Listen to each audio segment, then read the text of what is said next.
जोरदार तालियों की गड़गड़ाहट के साथ हमारे आज के अतिथि जॉइंट डायरेक्टर श्री सुनील बजाज जी का स्वागत करें। Welcome sir. मैं सर के बारे में कुछ बताना चाहूँगा। श्री सुनील बजाज जी जो जॉइंट डायरेक्टर हैं SCRT हरियाणा गुरुग्राम के अंदर, उनका 20 वर्ष का अनुभव है SCRT का। इसके साथ साथ उन्होंने डिफरेंट टाइप्स के पेपर्स इंटरनेशनल और नेशनल कॉन्फ्रेंसेस के अंदर प्रेजेंट किए हैं। ही इज ऑनर्ड बाय वर्दी governor of Haryana for innovative maths lab at SCRT. He was selected for display in mathematics lab at HBCSC TIFR Mumbai. He is the member of NCERT textbook class 12th. He also solved different exemplar problems of class 12th. He is the member of author team for the source book of classes 1st and 2nd. He also developed maths kits and module for the primary classes. He developed different types of puzzles for the students, which is necessary for the growth of their mind. He developed Harbans puzzle, Kashmiri Amrit puzzle, and Sogal article on these published in magazines. He is also the coordinator and member of author team for state textbook for classes 1st and 2nd. He also engaged the teachers for different types of professional development at national and state level. तो मैं चाहूँगा कि आप सभी जोरदार तालियों के साथ उनका स्वागत करें और मैं उनको मंच पर आमंत्रित करूँगा कि वो अपनी ज्ञानवर्धक बातों के साथ, अपने ज्ञानवर्धक विचारों के साथ हमें प्रेरित करें, हमें लाभ पहुँचाए। धन्यवाद।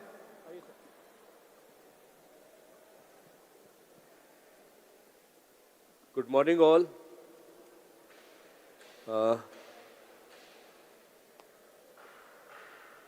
आज के इस कार्यक्रम में आप सबका स्वागत है। आज हम चर्चा करेंगे कि ग्रोथ माइंडसेट क्या है, फिक्स्ड माइंडसेट क्या है। कुछ बच्चे अपने प्रॉब्लम को सॉल्व करने में लगातार जूझते रहते हैं और कुछ बच्चे प्रॉब्लम को देख के क्विट कर जाते हैं और वो किसी की हेल्प लेते हैं अपने आप करने की बजाय दूसरों की हेल्प से वो प्रॉब्लम सॉल्व करते हैं। तो इनको हम कह सकते हैं कि ग्रोथ माइंडसेट और फिक्स माइंडसेट। ये बनता कैसे है, क्या कारण है, थोड़ा सा मैं आपसे चर्चा करूंगा। आप सभी मुझे एक प्रश्न का उत्तर दें कि क्या जब बच्चा पैदा होता है तो क्या वो इंटेलिजेंट पैदा होता है, उसका ब्रेन ऑलरेडी डेवलप्ड होता है या समय के साथ साथ? Mike. With time and experience. बिल्कुल सही। कोई भी बच्चा बाय बर्थ इंटेलिजेंट नहीं होता, ये सभी ध्यान दें।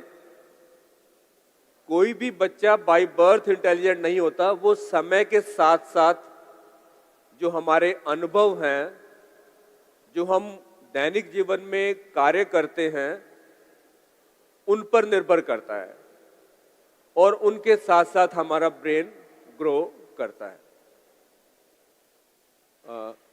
पीपीटी ऑन कर।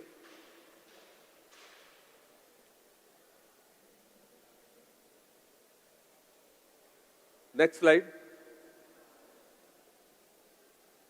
नेक्स्ट।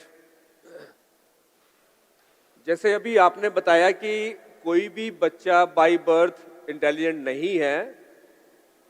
इवन अल्बर्ट आइंस्टीन के बारे में आपने कल भी काफी बच्चों ने बातचीत सुनी होगी कि उनको स्कूल में टीचर्स उनको सब नॉर्मल कहते थे। आप सभी जो यहां बैठे हैं हो सकता है कुछ टीचर्स आपको भी सब नॉर्मल कहें या ऐसा माने, लेकिन आइंस्टीन के बारे में आप जानते हैं, स्कूल में टीचर उनको सब नॉर्मल कह रहे थे, लेकिन उन्होंने दुनिया में जो करके दिखाया है, ऐसे वैज्ञानिक को हम सलाम करते हैं, सारी दुनिया सलाम करती है। तो यानी उन्होंने अपने एक्सपीरियंस से, अपने समय के साथ साथ अपने में बदलाव किया और आज वो दुनिया के जाने माने वैज्ञानिक बन गए। Next, play this video. हम अब देखेंगे कि हमारे ब्रेन में क्या हलचल होती है, ब्रेन कैसे ग्रो करता है, कैसे जो न्यूरॉन्स हैं या जो कनेक्शंस हैं वो कैसे स्ट्रॉन्ग होते हैं, उस पर हम बातचीत करेंगे। तो एक बार वीडियो चलाएं।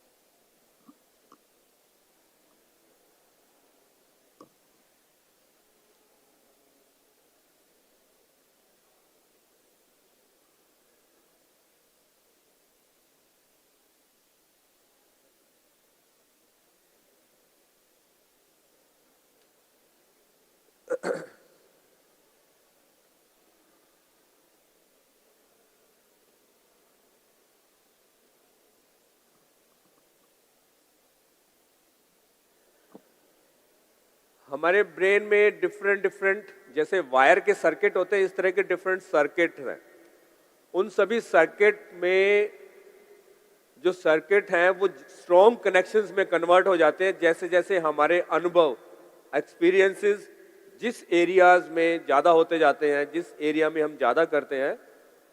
चलिए छोड़िए, नेक्स्ट चला दीजिए आप, अगर नहीं चल रहा नेक्स्ट करती स्लाइड।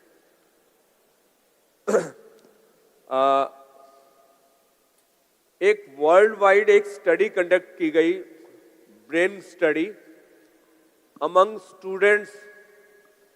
बच्चों के ब्रेन को ऑब्जर्व करने के लिए एक मशीन लगाई गई, स्टैनफोर्ड यूनिवर्सिटी में ये रिसर्च की गई। बच्चों के ब्रेन में एक मशीन लगाकर और उनको डिफरेंट क्वेश्चन सॉल्व करने के लिए दिए गए। एक क्वेश्चन जैसे 5 + 3 how much? 8, very direct question. जब इस तरह के डायरेक्ट क्वेश्चन उनसे पूछे गए तो उनके ब्रेन में कोई बदलाव नहीं दिखाई दिया, कोई विशेष या सिग्निफिकेंट चेंज नहीं आया। और जैसे ही क्वेश्चन को चेंज करके डिफरेंट किया, 8 is sum of which 3 numbers, which 2 numbers? Other? 1 and 7, 5 and 3, 4 and 4. There are many answers. So the type of question, when it varied, one was direct question, there is no significant change in the brain. But when the question was given where they have to think, then there were significant change and brain grows. So when our brain struggles, thinks, it grows. So we have to conduct such, we have to solve, or we have to create such problems, we have to solve such problems where we are struggling, we are keep on trying, and then only our brain can grow. Next. Now here is a challenge. Now what kind of challenge? Now आप सबके लिए एक प्रश्न है ये कि 4 को 4 times use करना है। जैसे मैंने यूज किया है, नीचे आप देख सकते हैं उदाहरण में, 4 + 4 upon 4 + 4, this is 1। Can you make some different arrangement? क्या आप कोई और अरेंजमेंट कर सकते हैं कि 1 बन जाए?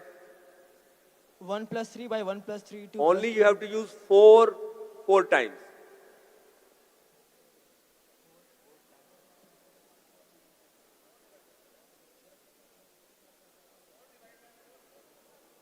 Yes, 4 divided by 4 upon 4 divided by 4, that is also 1. Nice. Any other? Only use 4. 4 minus 4 upon 4 minus 4.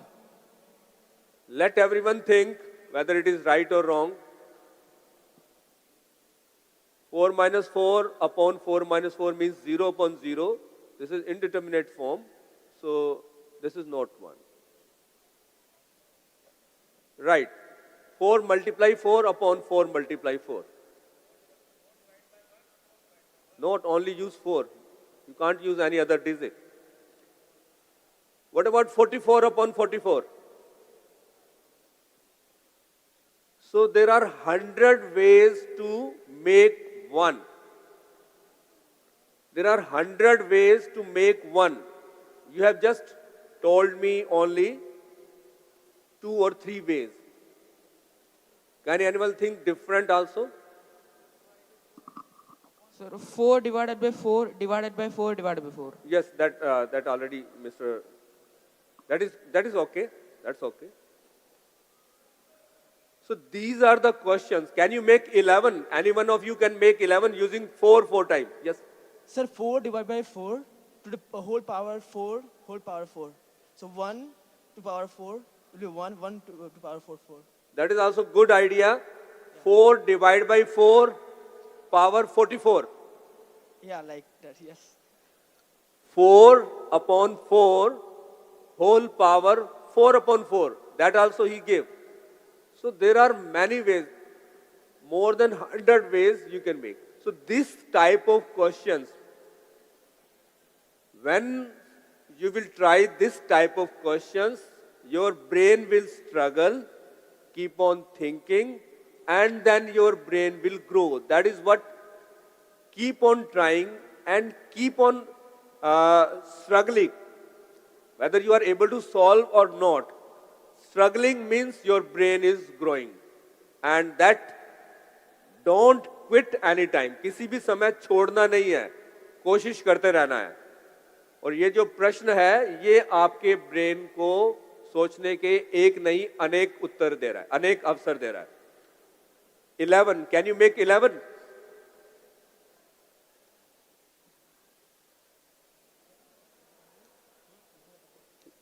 Every one of you can try. आप में से कोई ट्राई कर. 11, how to make 11 using 4 times.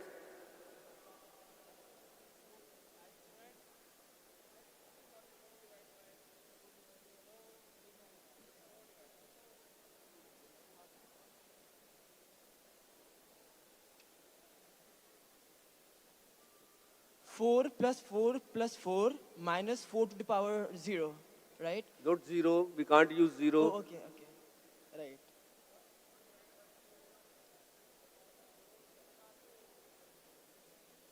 $44. Then 5 times. No, only 4 times.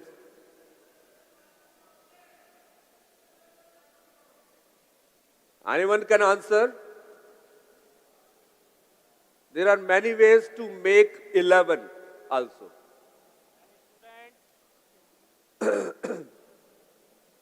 This is 44 upon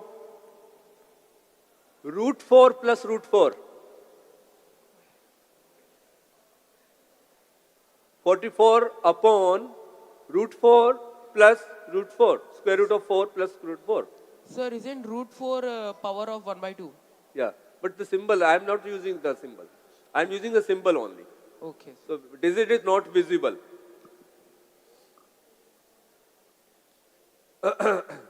You can use factorial also. Those who are doing 11th and 12th, a simple way to use factorial, and then also you can make. Make 5 also. So these are the questions.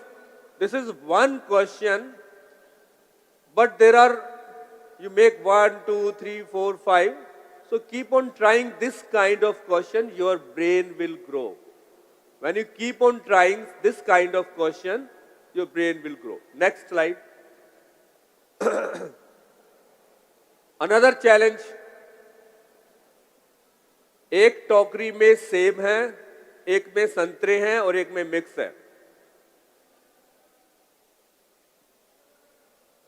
जब packing की तो तीनों sticker गलत लग गए. आप एक टोकरी को ओपन करेंगे और ये बताएंगे कि बाकी टोकरी में क्या है.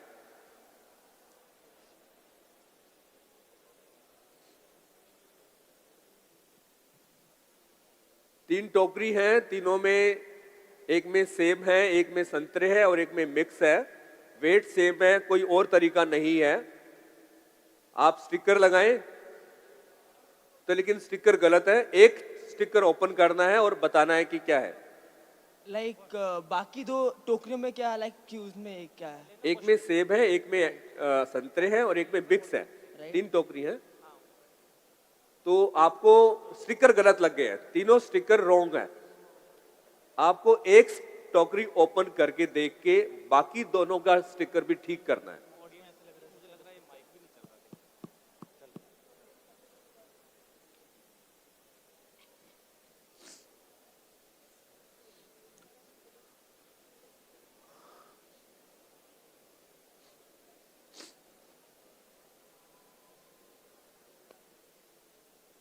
Okay, yes. अगर मैं एक्चुअली लाइक जो टोकरी स्टिकर्स नहीं है राइट, अगर मैं सेब की टोकरी में हाथ डालूंगा देन बाकी दोनों में संतरे और एक में दोनों होंगे राइट. अगर मैं बस संतरे में डालूंगा तो एक में सेब एक में संतरे होंगे और दूसरे में दोनों होंगे. एंड अगर दोनों में हाथ डालूंगा तो दोनों में लाइक सेब एंड संतरे होंगे. तो you are not understanding the question. Question is that you have to open only one basket. You can open only one basket. Okay, next question. You keep on trying. You can meet me after this session. If you have tried, those who get the solution can meet me, give the solution. Next. Play this video.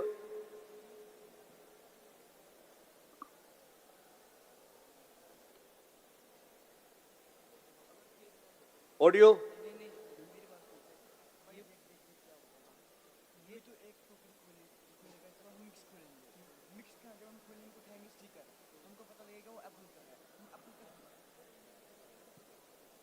Audio link करें. Audio दोबारा से replay करें.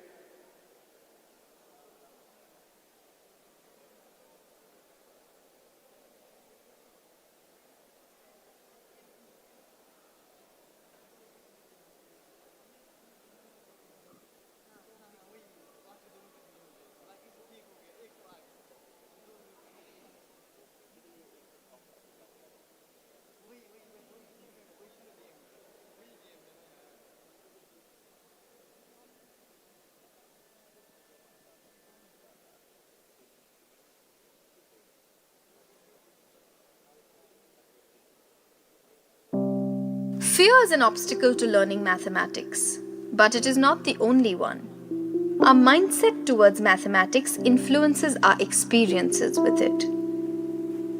Some people believe that all of us have certain abilities within us, and these are the only ones we will have throughout our lives.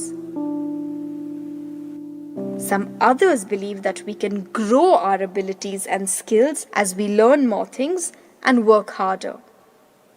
Carol Dweck, an educational researcher, says that people from the first category have a fixed mindset, and the people from the second category have a growth mindset. What is the difference between a fixed mindset and a growth mindset? A person with a fixed mindset sees a learner as a plastic plant with unchanging features. A person with a growth mindset, on the other hand, sees a learner as a real plant, capable of growing and changing in response to the environment. The mindset of both teachers and learners shape the teaching and learning process. Let's look at an example. A student with a fixed mindset comes across her first fraction. If she understands it easily, she will believe that she has the ability to excel in mathematics and will work towards it. If she doesn't, she could believe she isn't good at mathematics and might stop making an effort. This could happen at the first instance or at any time in the process of learning mathematics. But when a student with a growth mindset faces a challenge, she will direct her effort to overcome this challenge and learn because she believes that this can be done. Teachers also fall within these two categories. Teachers with fixed mindsets will see a student struggling with mathematics and decide that he or she doesn't have a natural ability to be good at the subject. So they won't focus on that student's learning. But teachers with a growth mindset will work on developing the student's mathematical abilities because they believe that this ability can be cultivated within every child. The mindset of teachers cannot be kept a secret. Through our interactions and our responses, our mindset becomes clear to our students. If we have a fixed mindset, children will also develop a fixed mindset. What then should we do?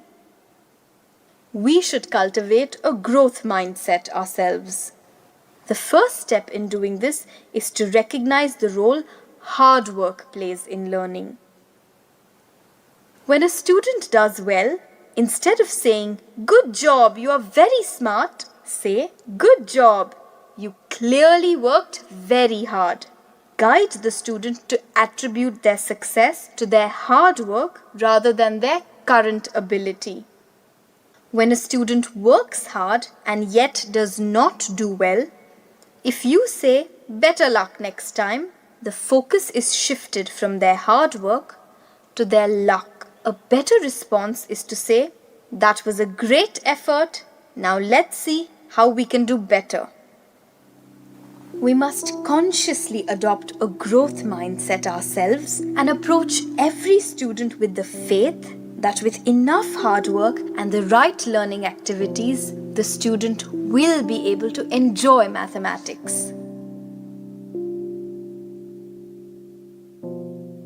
So, the message is, इसमें क्या संदेश दिया गया है कि कोई भी बच्चा इंटेलिजेंट की बजाय ये कहें कि उसने मेहनत की है, उसने हार्ड वर्क किया है, वो उस प्रॉब्लम को सॉल्व कर पाया तो वो इंटेलिजेंट है, ऐसा नहीं है। उसने उस पे फोकस होके काम किया है, उसने हार्ड वर्क किया है, उसकी इम्पोर्टेंस है। तो कोई भी बच्चा अगर हार्ड वर्क करेगा, फोकस होके काम करेगा, तो वो भी कुछ भी मुश्किल काम कर सकता है। तो सभी बच्चे, आप सभी जो यहाँ बैठे हैं, सभी कोई भी काम कर सकते हैं, केवल फोकस करने की जरूरत है, मेहनत करने की जरूरत है। तो दैट इज व्हाट, तो ग्रोथ माइंडसेट और फिक्स माइंडसेट का अंतर क्या है, और ये किसी के अंदर अपने आप समय के साथ साथ आता है। जो परिस्थितियों के अनुसार जैसे मुश्किल कोई आई तो उसका सामना करते हैं, हार नहीं मानते हैं, तो वो ग्रोथ माइंडसेट। और जिनको पेरेंट्स या टीचर ज़्यादा हेल्प करते हैं, उनको खुद मेहनत करने की आदत नहीं बनती, तो वो फिक्स माइंडसेट। जैसे ही प्रॉब्लम आई, टीचर ने सपोर्ट कर दिया, पेरेंट्स ने सपोर्ट कर दिया, उसको स्ट्रगल करने का मौका ही नहीं मिला, तो वो जल्दी क्विट, वो हमेशा वेट करते हैं कि कोई उनकी हेल्प करे। So that's why they become a fix mindset that we can't do. But the growth mindset, they keep on trying all the time, हमेशा प्रयास करते हैं, कोशिश करते हैं और आगे बढ़ने की सोचते हैं। नेक्स्ट, जो फिक्स माइंडसेट के साथ बच्चे हैं, वो स्कूल में ये महसूस कराने की कोशिश करते हैं कि हम स्मार्ट हैं, हम इंटेलिजेंट हैं, जैसे हैं। और एफर्ट, जो मैं फिर से कर रहा हूं कि ट्राई, फोकस करना, मेहनत करना, उस पे एफर्ट पे इतना जोर नहीं लगाते, लेकिन केवल शो करते हैं। लेकिन जो ग्रोथ माइंडसेट के साथ हैं, वो सीखने की कोशिश करते हैं, वो क्विट नहीं करते, और अगर प्रॉब्लम सॉल्व नहीं हो रही तो हार्ड वर्क करते हैं। नेक्स्ट। सो अचीवमेंट जो फिक्स माइंडसेट की है और ग्रोथ माइंडसेट की है, तो growth mindset naturally they achieve higher. Next. Now एक और रिसर्च स्टडी के बारे में बताना चाहता हूं। पूरी दुनिया में 100 वैज्ञानिक और मैथमेटिशियन, इनके ऊपर एक स्टडी कंडक्ट की गई उनकी बायोग्राफी में। आप ध्यान दें कि कितना टॉप मैथमेटिशियन और साइंटिस्ट में ऐसा क्या विशेष था जो सब में कॉमन था, उनके जीवन में एक जैसी बातें हुई। वो क्या थी कि जब वो स्कूल में, जैसे आप सभी बच्चे, कोई 8th में है, कोई 9th में है, कोई 7th में है, आप स्कूल में पढ़ रहे हैं, वो जब स्कूल में पढ़ रहे थे तो उनको रेगुलरली या तो उनके पेरेंट्स ने या टीचर्स ने या किसी नॉन ने उनको रेगुलरली चैलेंजिंग टास्क, पजल्स या डिफरेंट ब्रेन टीजर्स वो उनको सॉल्व करने के लिए दी रेगुलरली। तो आज वो दुनिया के टॉप साइंटिस्ट हैं, मैथमेटिशियंस हैं। क्यों? क्योंकि बचपन से ही उनको डिफिकल्ट प्रॉब्लम को सॉल्व करने की आदत बनी। दूसरा, उनको फेलियर से कोप अप करने की आदत बनी, क्योंकि जो पजल या चैलेंजिंग टास्क है वो सबसे सॉल्व नहीं होता। वो ट्राई करते रहते हैं, बार बार ट्राई करते हैं, फेल होते हैं, फिर ट्राई करते हैं। आप सभी जानते हैं थॉमस एडिसन ने बल्ब बनाया, वो कितनी बार फेल हुए? ऐसा कई जगह मैं कल परसों भी पढ़ रहा था, 999 बार उन्होंने अटेम्प्ट की, वो फेल हुए। लेकिन 1000 time he develop that bulb. उन्होंने वो बल्ब बनाया, लेकिन पहले वो लगातार स्ट्रगल करते रहे, मेहनत करते रहे, फेल होते रहे, लेकिन क्विट नहीं किया। तो हम सभी यानी कि आप सभी बच्चे वैज्ञानिक बन सकते हैं, मैथमेटिशियन बन सकते हैं, या कुछ भी मुश्किल काम कर सकते हैं। हार नहीं माननी, मेहनत करनी है, hard work and don't quit, तो आप भी कुछ भी अचीव कर सकते हैं। वो टॉप मैथमेटिशियन और साइंटिस्ट बने हैं, तो आप भी बन सकते हैं, केवल इसी बेस पे कि आप भी फोकस करेंगे और मेहनत करेंगे। नेक्स्ट। तो वो फोकस करने और मेहनत करने के चैलेंजिंग टास्क कैसे हो सकते हैं? वो कोई इंटरेस्टिंग तरीका निकालना पड़ेगा। उस इंटरेस्टिंग तरीके में हम बातचीत कर सकते हैं। नेक्स्ट। जैसे रिडल्स हैं, आपने गाना सुना होगा, तीतर के दो आगे तीतर, तीतर के दो पीछे तीतर, बोलो कितने तीतर। अब तीतर दिखाई नहीं देते तो मैंने यूज किया है बंदर। कितने बंदर होंगे? बंदर के दो आगे बंदर, बंदर। तो इस तरह की रिडल्स जो इंटरेस्टिंग हो और चैलेंजिंग हो, वो बच्चों के सामने आप सभी ट्राई कर सकते हैं डिफरेंट तरह से। जो टीचर हैं इसको इंप्रूव कर सकते हैं। बंदर के 5 आगे बंदर, बंदर के 5 पीछे बंदर, बोलो कितने बंदर। सेम क्वेश्चन ना रख के क्वेश्चन को डिफरेंट भी बना सकते हैं। ये बड़ी कॉमन सी रिडल है, दो माँ बेटी, दो माँ बेटी। इसको भी बदल के कुछ नहीं, क्या 3 माँ बेटी, 3 माँ बेटी भी कर सकते हैं? आप सोचिए और उसका उत्तर क्या होगा। Next.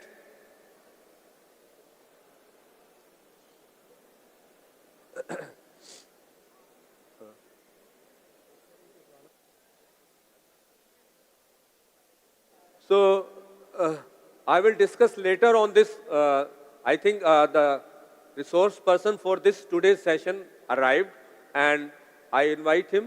So I will discuss later at 1 p.m. So thank you for attending this.